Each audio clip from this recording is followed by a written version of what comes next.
Welcome back. You're listening to the Power Play Hockey Talk Radio here on KCFS 94.5 FM. This morning we are joined by a special guest. Why don't you give the introduction? Well, absolutely. Here?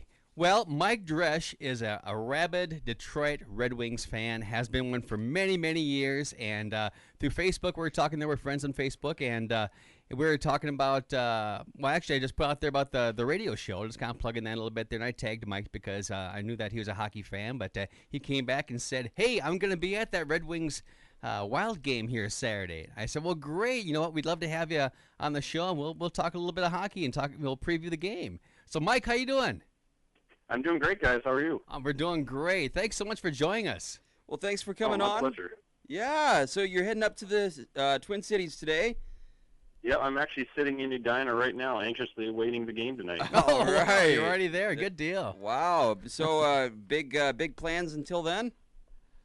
Nope. We're just going to kind of spend some time with the family up here for the day and then head over to the game tonight. All right. Well, awesome. So what are you looking for tonight? I mean, what do the Red Wings have to do today to beat the Wild? What do you think? Well, first and foremost, they have to have a full lineup in place. Yeah. They've been kind of hit by injuries lately, specifically Pavel Datsyuk. Yeah. And he's going to be in the lineup tonight, from what I understand. That's what I heard too. I was doing a little bit of research there, and he's saying that he feels really good, and he's expecting to be in the lineup. And every indication is so far, that he'll be there. So that's good for you guys. Well, yeah, having one of the world's premier two-way players in the lineup is never going to hurt you. That's for sure. Oh, no doubt. There's something special about Datsyuk. So special they call it Datsyukian. Yes, the Magic Man. Oh, he is one player I've yet to see play live. I've seen Patrick Kane play. I've seen Steven Stamkos play, and both of them are dangerous. I would probably say the most dangerous player in the NHL is Patrick Kane, but Pavel Datsyuk in his prime, though, would really scare Kane. Yeah, I saw him play in 2008 at the Staples Center on L.A., and it was amazing. Unfortunately, Zetterberg was injured at the time, but Datsyuk just led the charge. The guy is just phenomenal. Yeah, Incredible. Definitely. So tell me when when you started becoming a fan of the Red Wings and how that came about, and being in South Dakota. Were you born and raised here, by the way, or were you? I was. Yep, okay, I've been here my whole life. Yeah. Yep. Okay. Yep. When my first son Zach was just born, I'd spend some time, basically on my days off, basically hanging out with him and a couple of my friends, and we'd play Sega hockey. And then that was kind of my introduction to really hockey, because up to that point I had been mainly a baseball, football guy. Sure. And all of a sudden, the team I just kind of gravitated towards on there was the Red Wings. They had Yzerman and Fedorov and all these guys, and it was just a really fun team. Lidstrom, Konstantinov was just, to this day, is still one of my favorite defensemen that ever played the game. Yeah. But it just kind of took off from there. Then, playing the game, you start recognizing the names on the TV when you see them in the newspaper. Back when people still read the newspaper, looking at the box scores. And it just kind of went from there to becoming just a rabid fan that just loved the game of hockey. And it's going on now, almost 25 years later. Just love them. And I was fortunate enough to finally go see a game at the Joe in Detroit this past October. My wife got me tickets for my birthday, so it was just amazing. That's awesome. Yeah, to see him there, at the Joe Louis. Yeah. So what you're saying is, since becoming a Red Wings fan, the Red Wings have not missed the playoffs. It's all because of you, Mike. Are you saying that's all me? You put him over the top. Oh, wow. Man. Well, you know what? Right now, in the last 10 games, were they like 3-5-2? It's been pretty brutal. Yeah. A lot of depressing nights. Yeah. So what do you think about Jimmy Howard? Is he going to be ready for that wild assault on him? Well, I tell you what, I'm trying to be positive here, but it's been really tough when it comes to Howard. Honestly, this team could have been at least 7 or 8 points farther in the standings than they are right now, just because of shootout losses that have occurred when Howard's been in goal. But that being said, there's no shootouts in the playoffs. Right. And earlier in the season, he was playing very well during the regular season, just during the regular games, Right. before overtime hit. Mm-hmm. But I really like the way the team plays in front of Peter Mrazek better than I do Jimmy Howard, just because of Peter Mrazek's ability to move the puck. Yeah. He acts as an extra defenseman back there, and Howard doesn't have that ability. And to me, it really seems like Howard's struggling with rebound control a lot. Do you think the team feels a lot more confident playing in front of? Well, they're not going to say that Yeah. because Howard's been there for so long and he's got so many years left on his contract. Sure. Mm. But honestly, I think it's so much easier on their defensemen when Mrazek's in goal.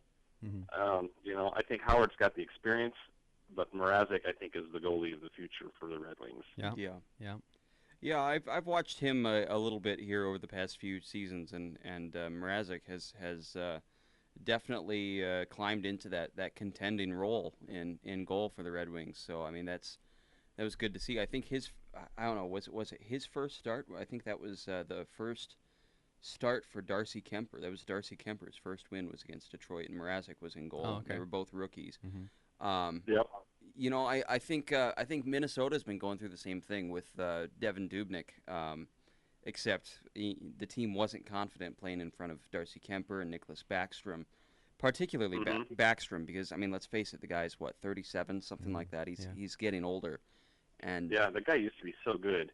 Oh yeah, Him and Harding both were really good goaltenders. Oh yeah. And, age takes its toll. Yeah.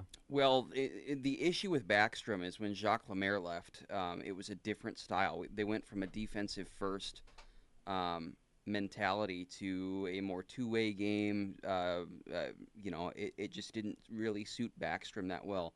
And if you look at his numbers, you can pinpoint where his numbers start to go downward. And it's right after Jacques Lemaire left as head coach. Yeah.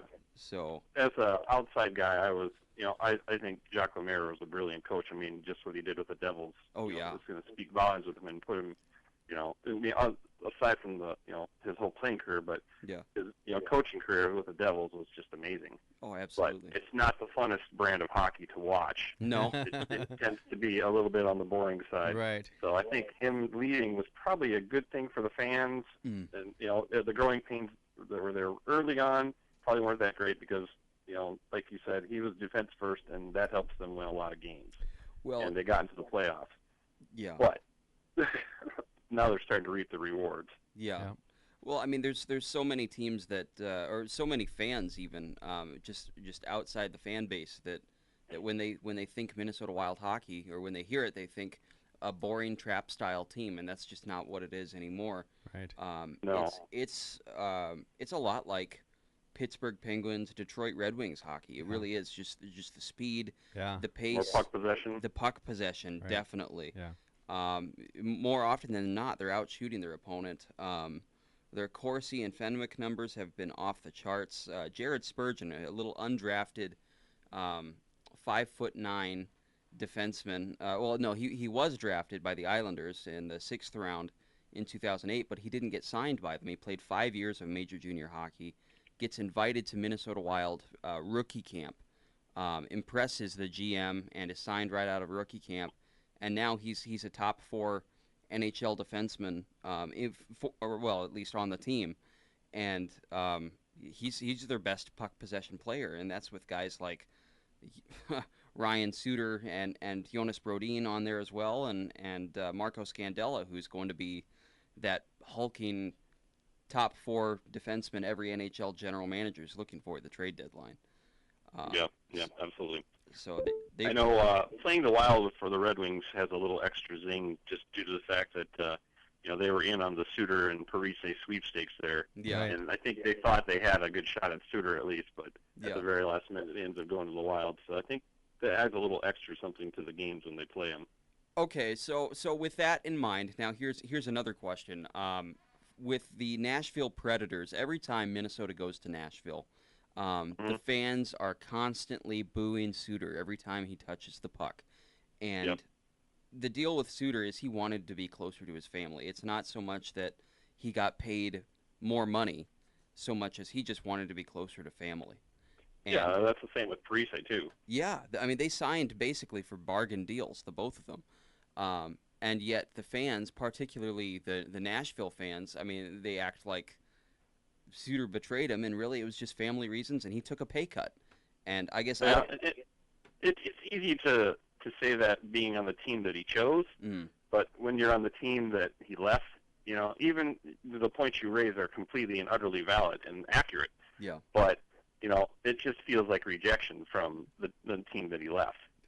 Look at, Because he was there for such a long time, Yeah. and they're like, how could you pick some other place? And, well, honestly, it's pretty easy. I mean, Nashville had never really been much of a contender other than the year that Peter Forsberg was there, and, and they didn't make too much of a dent, even with all the firepower they had. And other than that, they've just kind of been a team that barely get into the playoffs, Right. even though this year now, all of a sudden, they're doing really well. well, look at the young defensemen they have coming up there. I mean, yeah, they still have Shea Weber, but Roman Josi, I've had my eye on this kid for a few years now, since he was a rookie, and has just exploded for them. They've got Ryan Ellis, they've got Seth Jones, Matthias Ekholm.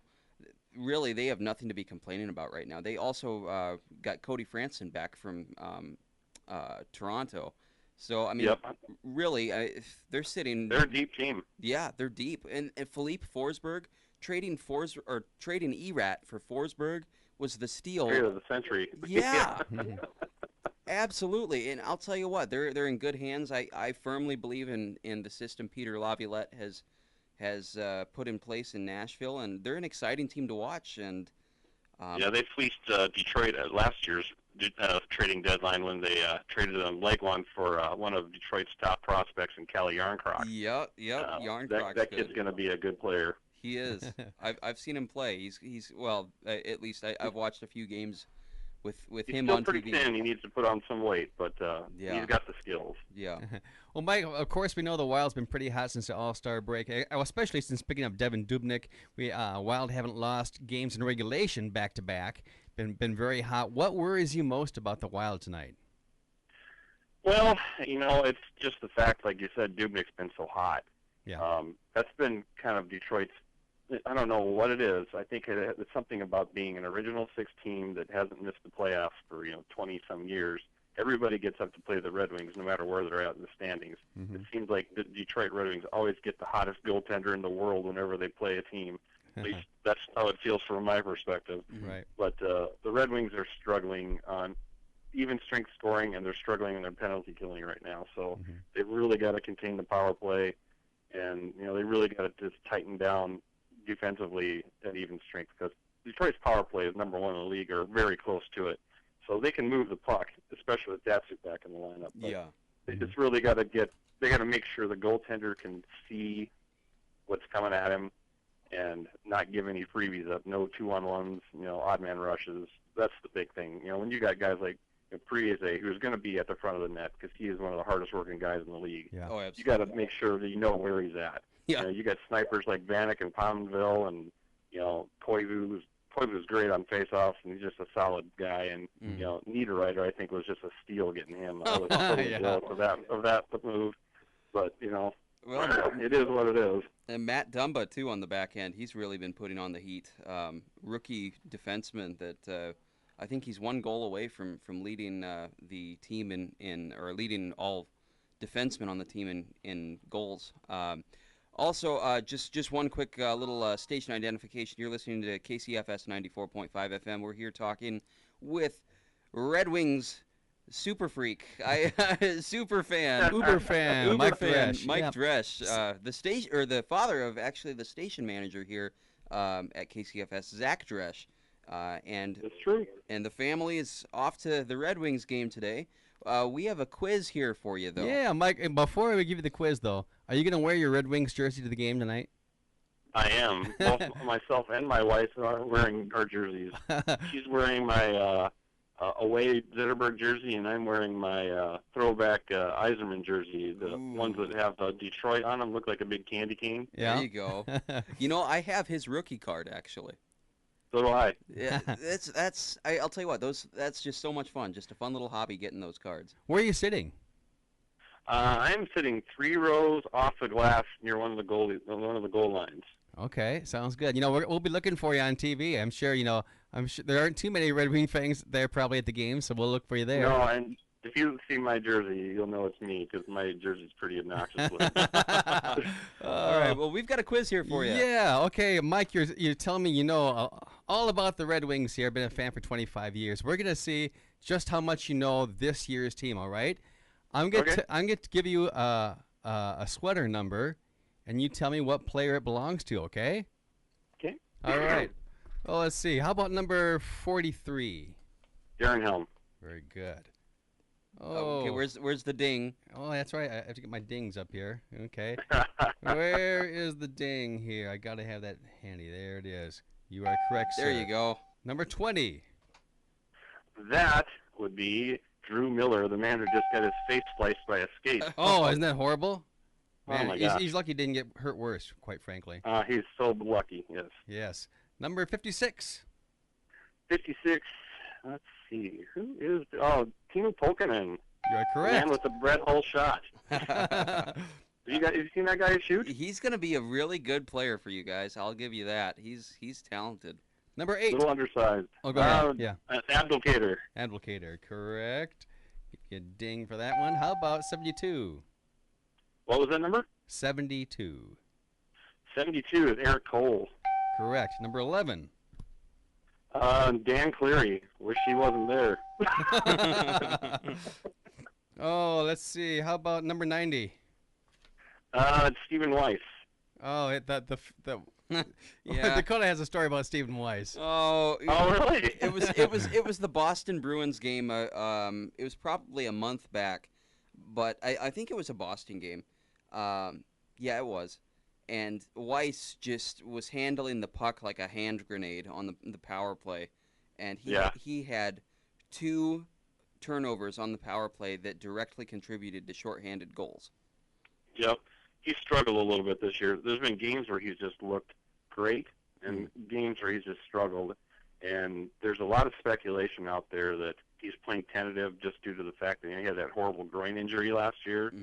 And, this is the first year he's really played out of his 5-year contract. And he's been with the team, almost 2 years now.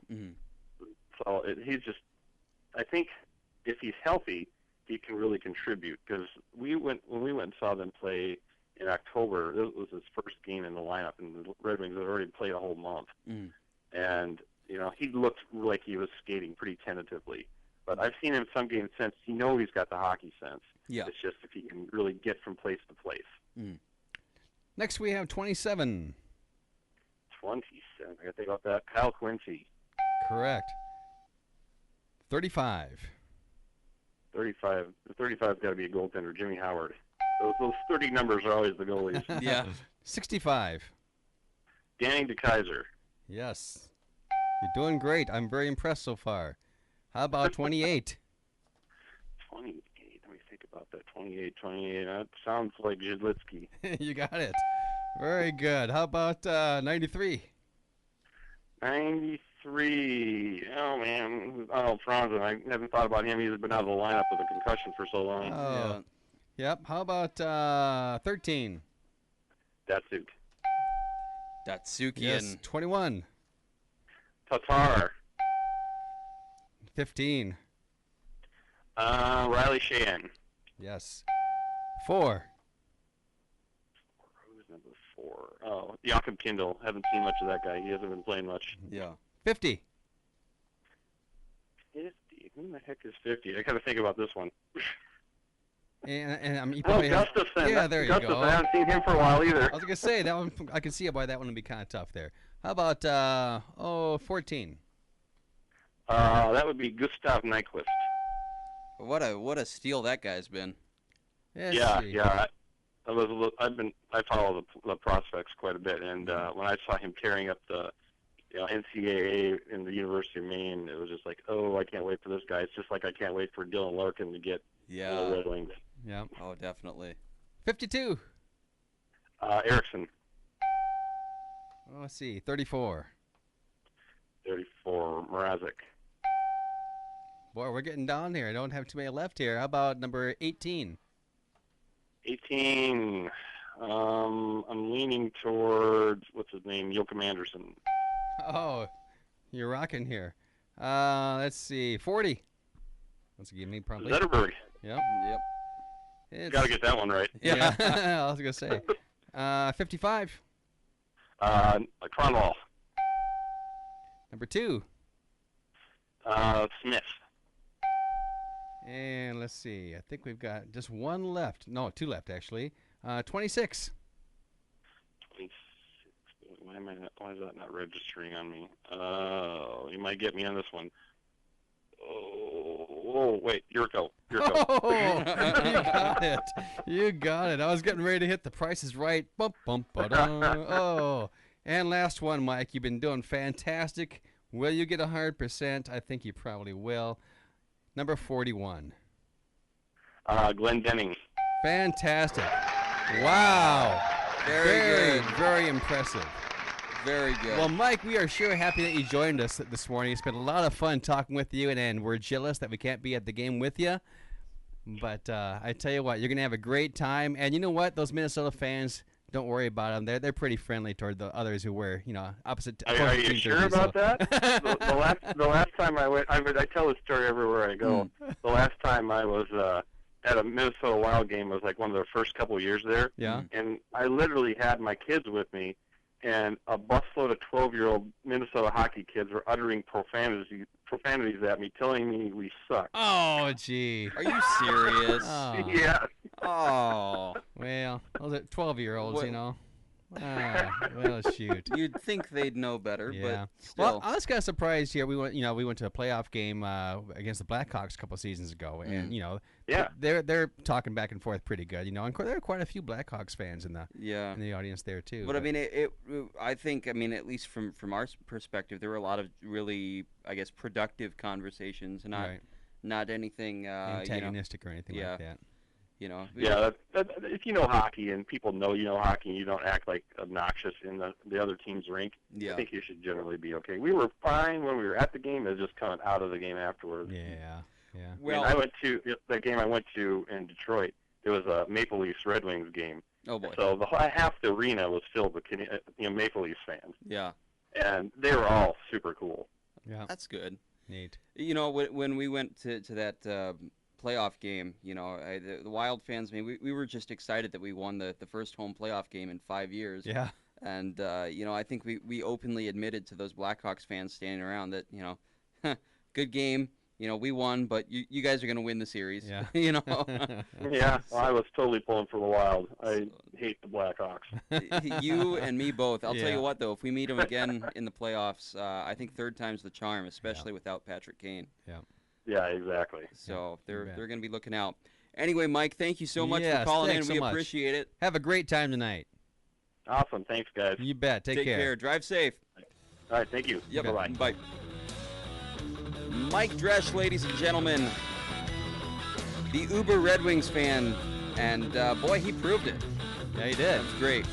We are going to take a short break. Hour 1 is in the books. Hour 2 is coming up next. You are listening to the Power Play Hockey Talk Radio here on KCFS 94.5 FM.